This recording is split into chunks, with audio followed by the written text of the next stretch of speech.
পুরো দেশ এই বৈঠকের দিকে তাকিয়েছিল এই অর্থে যে বাংলাদেশে যে একটি নির্বাচন সংস্কার এবং বিচার প্রক্রিয়া নিয়ে যে একটি ঐক্যমত পোষণের একটি বিষয় ছিল, সেটা আজকের মধ্যে এই ডেডলক অবস্থার শেষ হবে বলে সবাই আশা করেছিল। কিন্তু বাংলাদেশের জনগণের যে প্রত্যাশা ছিল সেটা আমরা আজকে দেখেছি, একটি দলের সাথে মিটিং হয়েছে এবং সেই প্রত্যাশার কোনো আমরা জায়গা দেখি নাই। আমরা সেখানে জুলাই ঘোষণাপত্রের কোনো স্পষ্টতা সরকার থেকে এই পর্যন্ত কোনো বার্তা দেখি নাই। আমরা বিচার প্রশ্নে এই পর্যন্ত কোনো স্পষ্ট সরকার থেকে বার্তা দেখি নাই। আমরা সংস্কার প্রশ্নে, মৌলিক সংস্কারের প্রশ্নে সরকার থেকে এই পর্যন্ত কোনো বার্তা দেখি নাই। শুধু একটি দলকে খুশি করার জন্য নির্বাচনী সড়কে বাংলাদেশকে নিয়ে যাওয়া হচ্ছে। এটা জুলাই যে গণ অভ্যুত্থানটা হয়েছিল, জনগণের যে আকাঙ্ক্ষাটা ছিল সেই আকাঙ্ক্ষার সাথে প্রতারণার শামিল। এই জন্য জনগণের যে আকাঙ্ক্ষাটা ছিল জুলাই গণ অভ্যুত্থানে সংস্কার এবং যারা শহীদ হয়েছিল, আহত হয়েছিল, তাদের বিচার প্রক্রিয়া সম্পূর্ণ করা, এবং গত 90-এ যেটা আমরা দেখেছিলাম একটি সামাজিক চুক্তি হয়েছিল, যেটার পরবর্তীতে বাংলাদেশকে ওই জায়গায় না নিয়ে বরং ভিন্ন খাতে প্রবাহিত করা হয়েছিল। সেই বন্দোবস্ত, পুরাতন বন্দোবস্তের প্রক্রিয়াটা আজকে দেশবাসী প্রত্যক্ষ করেছে। এবং আমরা দেখেছি সেখানে বিদেশের মাটিতে বসে মিটিং হয়েছে, যেখানে গণ অভ্যুত্থান শহীদের রক্তেও এখনও মাটির মধ্যে পড়ে আছে, এবং শহীদদের যারা ফ্যামিলি এখনও বিভিন্ন জায়গায় তাদের ছেলে সন্তানকে হারিয়ে কাতরাচ্ছে, আহত যারা রয়েছে তারা এখনও হসপিটালে রয়েছে। এমত অবস্থায় বাংলাদেশের মাটিকে অবজ্ঞা করে বিদেশের মাটিতে যখন এই ধরনের একটি মিটিং হয় এবং সেই মিটিংয়ে জনগণের যে প্রত্যাশা, দেশের প্রত্যাশা, জাতীয় প্রত্যাশাকে চাপিয়ে যখন একটি দলের প্রত্যাশা অনুযায়ী এই সরকার কথা বলে, সেই সরকার গণ অভ্যুত্থানের সাথে প্রতারণার শামিল এবং গণ অভ্যুত্থানের সাথে প্রতারণার আশ্রয় নিয়েছে। আমরা সেই জায়গা থেকে মনে করি বর্তমান সরকারকে অতি দ্রুত গতিতে গণ অভ্যুত্থান যে মানুষের যে আকাঙ্ক্ষা ছিল, একটি সংস্কার হবে, বিচার প্রক্রিয়া সম্পূর্ণ হবে এবং একটি নতুন সংবিধান প্রণীত হবে, যেই নতুন সংবিধানের মাধ্যমে নতুনভাবে একটি বাংলাদেশ পুনর্গঠিত হবে, সে প্রক্রিয়ার দিকে বাংলাদেশকে নিয়ে যাওয়া, সেটা থেকে ব্যাহত করে পিছনের দিকে বাংলাদেশকে নিয়ে যাওয়া হচ্ছে।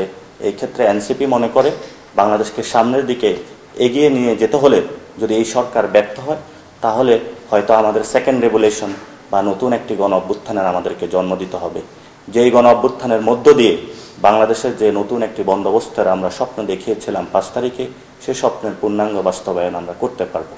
এবং আজকে যে মিটিংটা হয়েছে, আমরা মনে করি বাংলাদেশের মানুষের যে আকাঙ্ক্ষাটা আছে সে আকাঙ্ক্ষার কোনো প্রতিফলন ঘটেনি, বরং একটি পুরাতন বন্দোবস্তের দিকে ফিরে যাওয়া হয়েছে। নতুন কোনো বন্দোবস্তের আমরা প্রতিক্রিয়া বা প্রসেস আমরা এই মিটিংয়ের মধ্যে দেখতে পাইনি। আমাদের যে ফেসিবাদী ব্যবস্থার খুনি হাসিনা লন্ডনে বসে বার্তা দিচ্ছে, আরেকদিকে একটি রাজনৈতিক দলের সিনিয়র একজন নেতা লন্ডনে বসে মিটিং করে বেড়াচ্ছেন, বার্তা দিচ্ছেন। এটা বাংলাদেশের জনগণের মাটি এবং প্রাণপ্রকৃতির সাথে যে কানেকশন নাই, সেটারই একটি বাস্তবায়ন আমরা দেখতে পাচ্ছি। এই জন্য দেশের সিদ্ধান্ত দেশের মাটিতেই হবে, দেশের সিদ্ধান্ত বিদেশের মাটিতে হলে সেটা বাংলাদেশের জনগণ কখনোই মেনে নেবে না।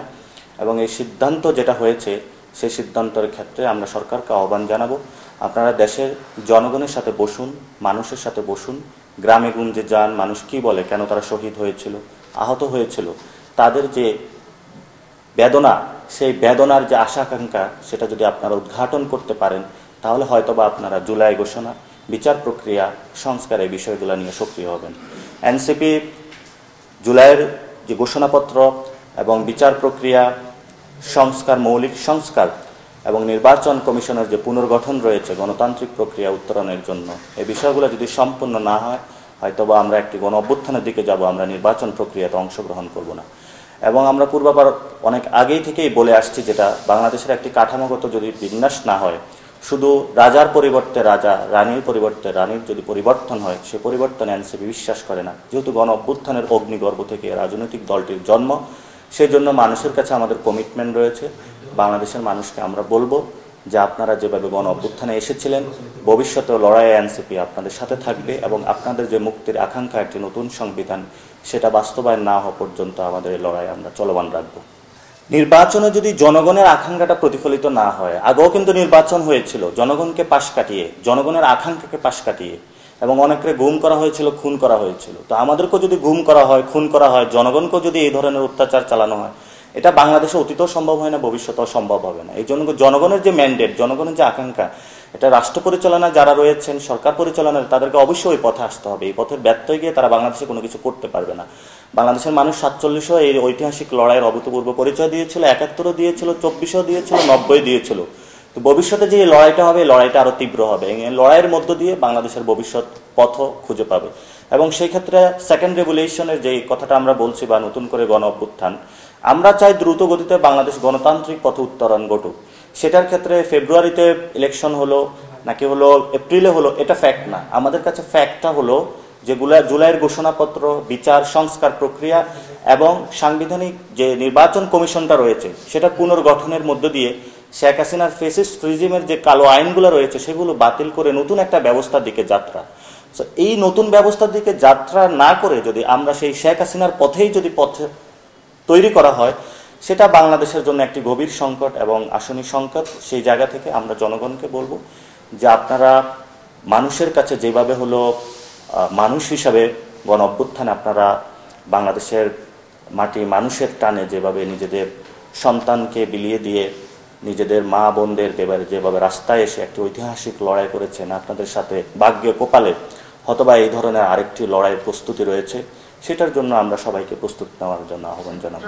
এটা তো হাসিনার আমলে একই আইনে নির্বাচন কমিশন রাতের ভোট করেছে, দিনের ভোটে রাতের ভোট করেছে এবং তারা অসংখ্য মানুষের উপরে এই ধরনের নির্যাতন চালিয়েছে। সে একই কায়দায় একই প্রতিষ্ঠান, এই জন্য আমরা সংস্কারের কথা বলি, তারা একই পথে হাঁটছে এবং একই কায়দায় হলো বাংলাদেশে একটি ফেসিবাদী ব্যবস্থা কায়েম করতে চাচ্ছে।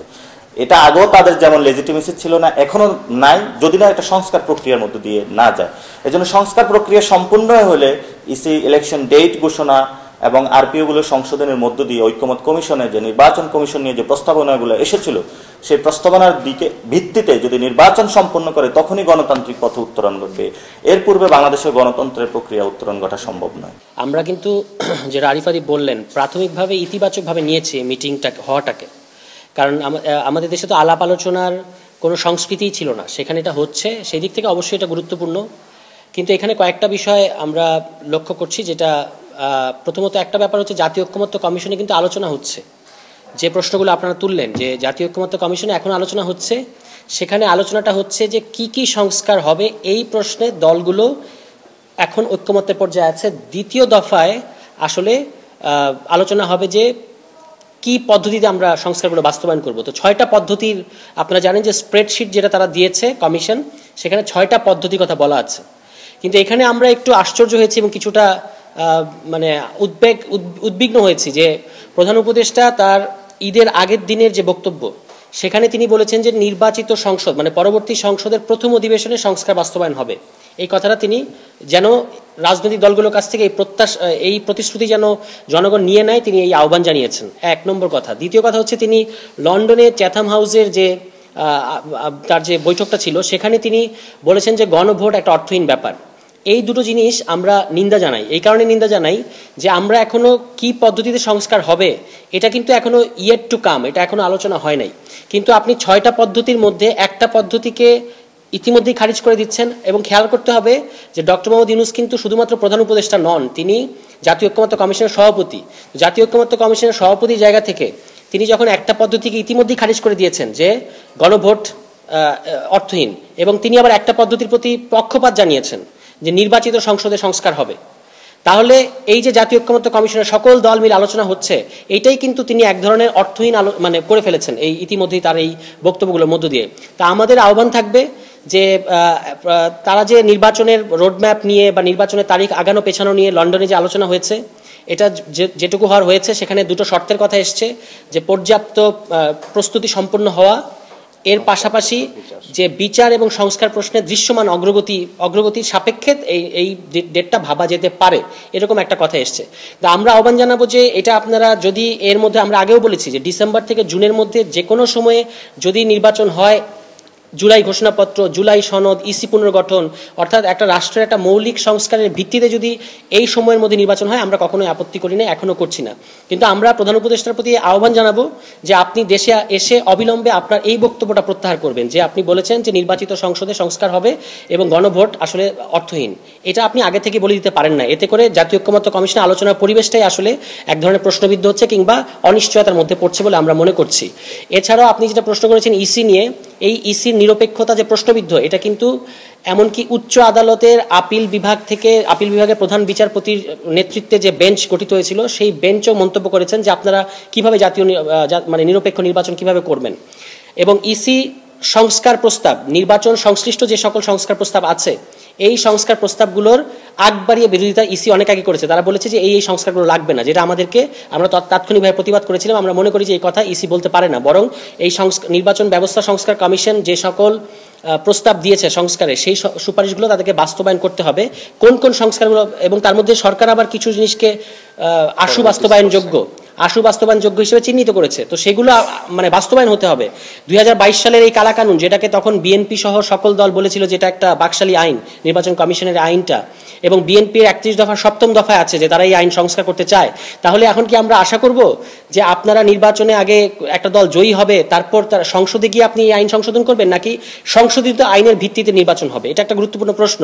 ফলে আমরা জুলাই ঘোষণাপত্র, জুলাই সনদ এবং ইসি পুনর্গঠন এই তিনটাকে আমরা মৌলিক সংস্কার মনে করি এবং বিচার ও সংস্কার প্রশ্নে এগুলোকে দৃশ্যমান অগ্রগতি মনে করি।